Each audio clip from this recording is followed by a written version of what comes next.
அன்றாடம் வாரத்திற்கு ஓரிரு நாட்களாவது கண்டிப்பாக ஒவ்வொருத்தரும் எடுத்துக்கொள்ளணும். அதுவும் குறிப்பாக பெண் குழந்தைகள் இருக்கக்கூடிய வீடாக இருந்தது அப்படின்னா மாதுளை பழம் நிச்சயமாக ஒரு தினசரி உணவாக இருக்கணும்.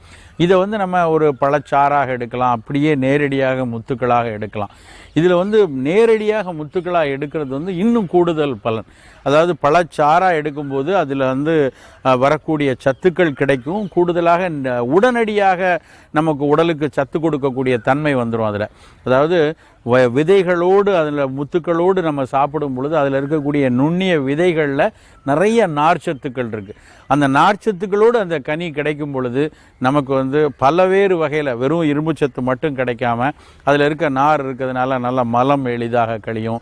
இரத்த கொழுப்பு நம்ம இரத்த நாளங்களில் படியாமல் தடுக்கிறதுக்கு நார்ச்சத்துக்கள் தான் ரொம்ப தேவைங்கிறாங்க. அது இதிலிருந்து கிடைக்கும். இப்படி பல பயன்கள் கிடைக்கும்.